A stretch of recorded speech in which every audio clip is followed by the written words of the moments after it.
Olá, esse é mais um episódio do PortoCast aqui dentro do ESG Challenge. A gente tem falado bastante sobre várias temáticas. Agora o tema é inclusão. Aqui o César Lavoura Romão vai falar com a gente um pouquinho sobre isso. Ele que é advogado, professor, consultor da Good Bros, também membro do Comitê Jurídico da Federação Brasileira das Associações de Síndrome de Down. César, obrigada pela participação. E a inclusão enquanto movimento, ela é muito mais ampla do que se discute hoje em dia na sociedade. Queria que você falasse um pouquinho a respeito até da sua história pessoal e de como você tem trabalhado nesses movimentos. Claro, muito obrigado. Primeiro é uma alegria, um grande prazer estar aqui para conversar com vocês sobre esse tema que me é tão caro. Quando eu comecei a minha carreira na área jurídica como professor, eu já tinha escolhido os direitos humanos e atuei mais voltado para a área criminal, para a área de compliance e vinha desenvolvendo a carreira nesse segmento quando do nascimento da minha filha, Maria Eduarda, que hoje tem 12 anos, com trissomia 21, síndrome de Down, o que levou a enxergar com outros olhos toda essa questão de acessibilidade e inclusão das pessoas com deficiência. E aí começamos uma articulação, tanto na sociedade civil quanto nas empresas, provocando o ambiente do terceiro setor e as empresas a se moverem em prol da inclusão de pessoas com deficiência. Hoje, quando a gente fala mais uma sigla, PCD, Pessoa com Deficiência, é mais do que uma sigla, porque atrás dessa sigla tem pessoas que merecem oportunidades que muitas vezes não chegam. Como que você trabalha essa conscientização para, de repente, uma empresa, dentro desse conceito ESG, fazer o trabalho de inclusão? No ESG nós estamos no pilar social e vamos trabalhar ali com diversidade e inclusão de diversos segmentos. O meu foco é acessibilidade para pessoas com deficiência. E aí nós atuamos de duas formas, basicamente. O IN, Movimento Inclusivo, que é essa ONG que eu presido atualmente, tem como missão instruir, então nós vamos produzir informação de qualidade, levar palestras, treinamentos, conteúdo relevante para impactar essas pessoas e interagir, porque nós entendemos que só o conteúdo sem a convivência, sem a oportunidade de perceber as capacidades, as competências da pessoa, não é suficiente. Não adianta só participar de palestras, não adianta só ler textos ou ter uma comunicação interna e externa dentro das empresas. Precisa ter a convivência, Tem que ter a prática, precisa ter a prática. As sim. pessoas precisam fazer parte do ambiente para que esse ambiente cresça e se desenvolva.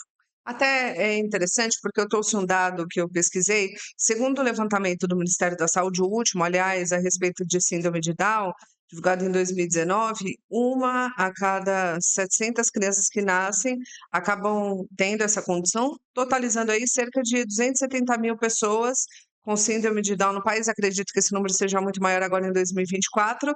No mundo, a incidência é entre 1 a cada 1.000 nascidos vivos, de acordo com a National Down Syndrome Society, que traduzindo é a Sociedade de Síndrome de Down Nacional lá nos Estados Unidos, a taxa de nascimentos é 1 a cada 691 bebês, ou seja, muito maior.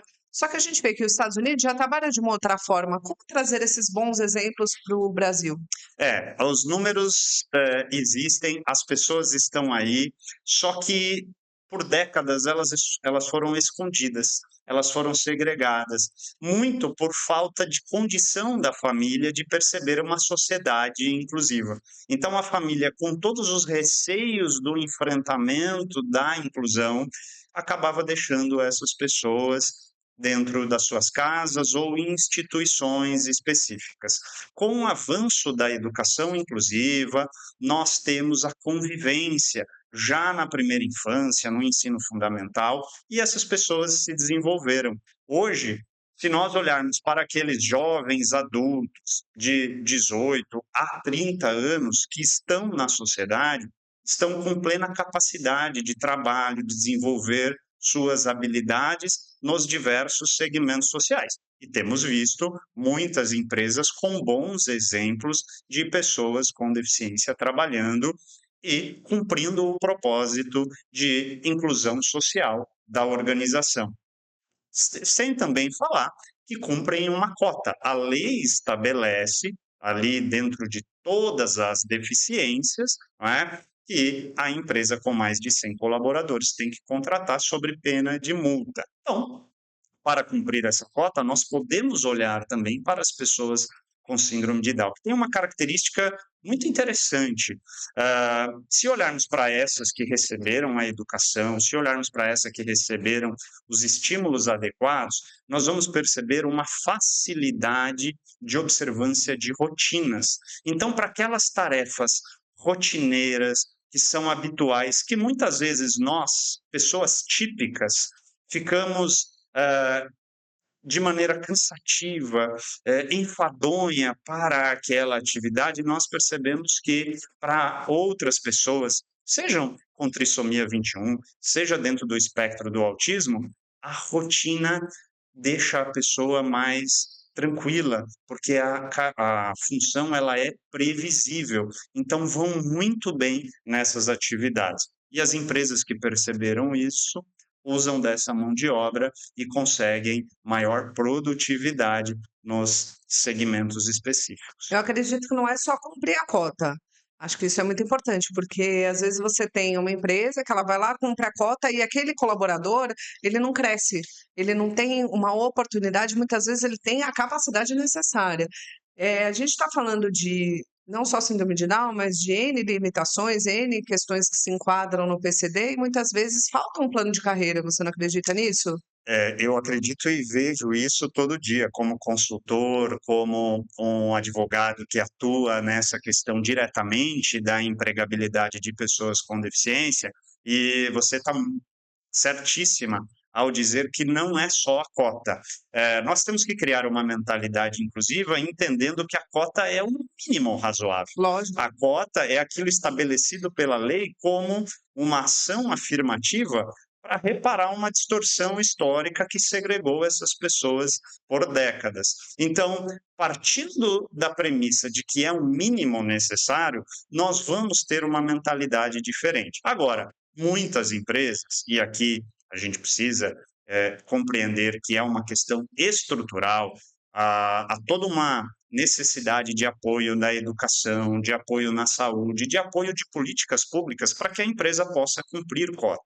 É bem difícil isso ainda. Agora, temos bons exemplos de pessoas e de empresas que foram incorporadas, que estão trabalhando e têm possibilidade de se desenvolver na carreira. Sim, precisa ter promoção, precisa ter desenvolvimento. Não basta contratar e deixar a pessoa ali num cargo, muitas vezes um cargo criado. Encostado ali, não é para deixar encostado. Até falando nisso, no setor portuário e marítimo, a gente já sabe que muitas empresas, ainda bem, a maioria delas do Porto de Santos já tem essa política inclusiva. Mas como funciona o seu trabalho? Você é procurado por essas empresas? Como que é gerada essa demanda para que você possa atender? De duas formas, eu consigo dizer que é pelo amor ou pela dor. Meu pai fala Tá? isso. Pela dor, quando o Ministério Público do Trabalho ou a fiscalização do trabalho detecta que a empresa não cumpre a cota e que precisa cumprir, vai fazer uma autuação ou um termo de ajustamento de conduta, e aí muitas vezes a atuação jurídica não é só defender para dizer, olha, não dá para cumprir, a gente tenta. Não, dá para cumprir. Hoje nós temos exemplos, e aqui em Santos, nós tivemos no mês de abril um grande seminário aqui, o Em Movimento Inclusivo, em parceria com o Porto de Santos, a prefeitura realizou um evento que trouxe todo esse conteúdo e empresas com cases de sucesso. Então, é possível sim para as empresas portuárias e nós temos bons exemplos cumprirem a cota, mas muitas vezes vem para buscar uma defesa. E aí o nosso trabalho é de conscientização. E pelo amor, aquelas empresas que entenderam o ganha-ganha da inclusão.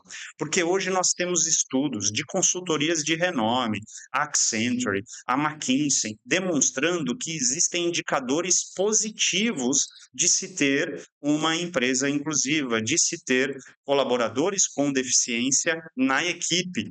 Do mesmo jeito que outras pesquisas demonstram investimento em diversidade, como liderança feminina, questões étnico-raciais, existem estudos específicos que vão demonstrar uma melhor gestão dessas questões, envolvendo uma redução de turnover, envolvendo um ambiente humanizado, uma experiência diferenciada do cliente e do colaborador, e nós temos uma melhora do clima e saúde organizacional. Isso tudo se reflete em melhores resultados. Então, investir em inclusão é também pensar em retorno financeiro. É que, na verdade, quando a gente fala em investimento, muitas vezes a pessoa pensa em gasto, e não é isso. Você tem que, eu sempre falo isso, você tem que ver o valor versus o investimento. Você não tem que enxergar o seu investimento como um gasto, e sim, como algo que você pode De ter fato, esse retorno. exato, e um retorno que às vezes o dinheiro não compra. Tem o lado do longo prazo, que muitas vezes, por conta de todos os desafios que nós enfrentamos no país, a empresa ela quer produzir um resultado no curto prazo. E sim, é possível reduzir risco, diminuir, por exemplo, a condenação, a sanção, mitigar Sim. valores de indenização. Isso é no curto prazo. Mas também no longo prazo, nós temos indicadores que vão demonstrar, por exemplo, uma redução de assédio e discriminação. Por quê? Porque o ambiente está inclusivo, está respeitoso, está humanizado. É um mundo ideal, mas a gente sabe que tem um longo caminho pela frente. Principalmente quando a gente fala, você falou de algo que é importantíssimo, a questão do preconceito, do assédio. O assédio ele não é só sexual, como se muito falou, ele é moral, ele pode ser físico, ele pode ser patrimonial, tem N ramificações. Mas acho que é importante também entender que quando você trabalha com inclusão, tem dois pilares. Tem aquelas pessoas que já têm a deficiência pré-adquirida, que já nasceram com uma condição, ou aquelas que adquirem ao longo da vida. Talvez trabalhar nessas duas frentes também é interessante. Sim, e é importante compreender que quando a gente pensa em acessibilidade, quando a gente pensa em desenho universal para ambientes mais acessíveis, acolhedores, nós estamos pensando em todas as pessoas, porque não é só para a pessoa com deficiência congênita, ela também existe a possibilidade da adquirida e também existem aqueles momentos que a pessoa está com uma mobilidade reduzida. Algum acidente vai ter um impedimento, ou alguma situação, por exemplo, de gestação, em que há uma necessidade de maior espaço de circulação.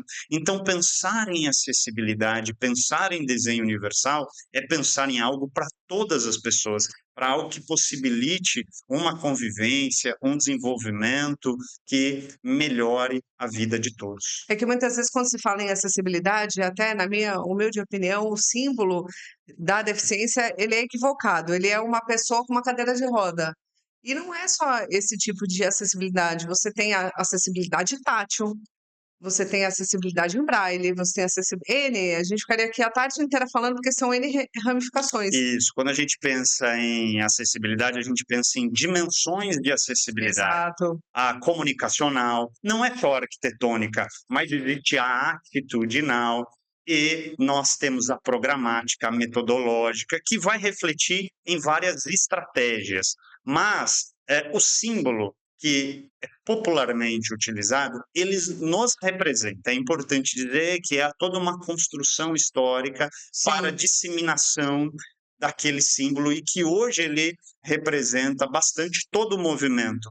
Mas a ONU, em 2008, tentou trazer um outro símbolo, que é o The Accessibility, com uma visão diferenciada, trazendo uma ampliação de um conceito para que o espaço fosse acessível para todas as pessoas. Mas, infelizmente, esse símbolo, por falta de investimento em informação, em conscientização, Isso. ele não conseguiu atingir o seu conhecimento notório e ainda continua sendo aquele já famoso que representa a pessoa com cadeira de rodas. Vou até te colocar o meu ponto, porque eu penso que o fator cadeira de roda acaba sendo limitante, justamente por isso que o senhor acabou de pontuar na sua fala, porque é muito mais além. Claro que a gente vê que as pessoas, principalmente quem está numa cadeira de rodas, é inimaginável, porque aí, além da falta de acessibilidade, o preconceito, ele é muito comum Até por conta do dia a dia, às vezes você vê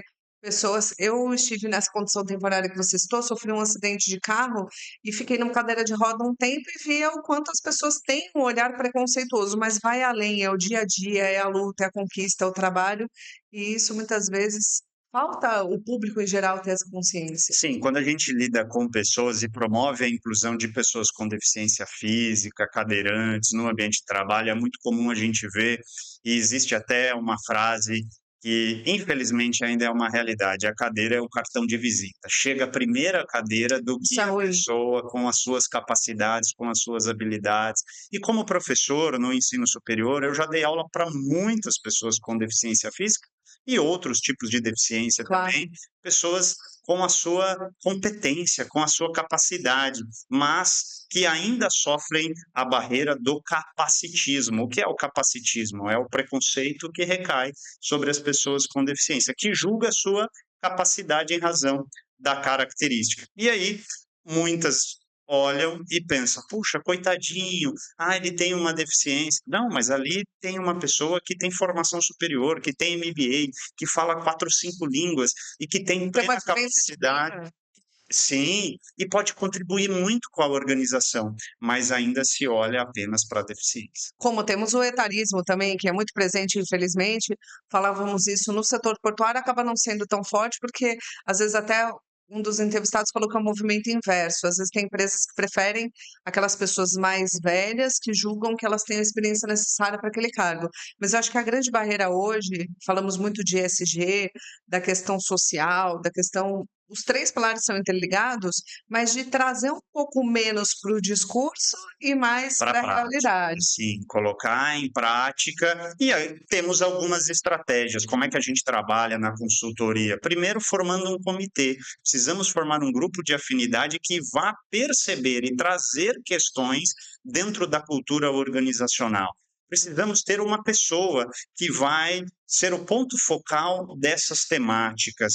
Precisamos desenvolver treinamento, comunicação com o apoio da alta gestão. Não basta simplesmente deixar só para o corpo de colaboradores sem que a liderança participe, se engaje nesse envolvimento. E aí, com medidas de prevenção a assédio, à discriminação, uma correta apuração desses desvios de conduta e também ações afirmativas. Precisamos ter recrutamento e seleção específicos, precisamos mapear as vagas para que as pessoas com essas características diferentes possam trabalhar, e assim nós vamos, passo a passo, desenvolvendo uma mentalidade inclusiva e criando um ambiente favorável para acessibilidade e inclusão. E voltando ao início da conversa em relação ao próprio desafio que estamos do ESG Challenge, acho que o principal também é você fazer com que as gerações mais jovens, mais novas, possam também entender o papel delas no fim do preconceito, no fim do bullying na escola, porque isso às vezes constrói adultos intolerantes. Sim, o investimento no desenvolvimento de jovens é muito importante. E veja que o crescimento da educação inclusiva, permitindo uma convivência desde a primeira infância, na escola, já traz jovens, e eu costumo dizer que a geração Z é aquela que vai promover a grande virada. Sem Por quê? dúvida. Porque estudou desde a primeira instância. A maioria de nós, numa faixa etária maior, não teve esse convívio, né? E aí acabamos trazendo muitos preconceitos pela falta de interação. E aí, quando a gente começa a conviver, quando a gente começa a perceber as habilidades, a gente fala: puxa, olha, ela pode entregar, ela pode fazer, ela pode sim cumprir um papel dentro da empresa. É isso, a gente está longe do mundo ideal, mas a gente não pode deixar de sonhar, porque senão a gente não vive com esperança de um futuro melhor, não só para nós, como para as próximas gerações. Eu costumo dizer que inclusão é uma jornada, é um caminho. Então, vamos juntos, sem deixar ninguém para trás. Tá certo, agradecer sua participação, bate-papo muito esclarecedor e até quem quiser entrar em contato com a ONG, como que pode fazer? Acompanhe nas redes sociais, é o Movimento Inclusivo. Nós produzimos conteúdos e eventos, seminários. Estamos sempre com as redes ativas e querendo mais parceiros para essa jornada. Só posso agradecer pela oportunidade aqui. Obrigada, viu? Obrigado. Daqui a pouco você confere mais um episódio do PortoCast aqui no ESG Challenge.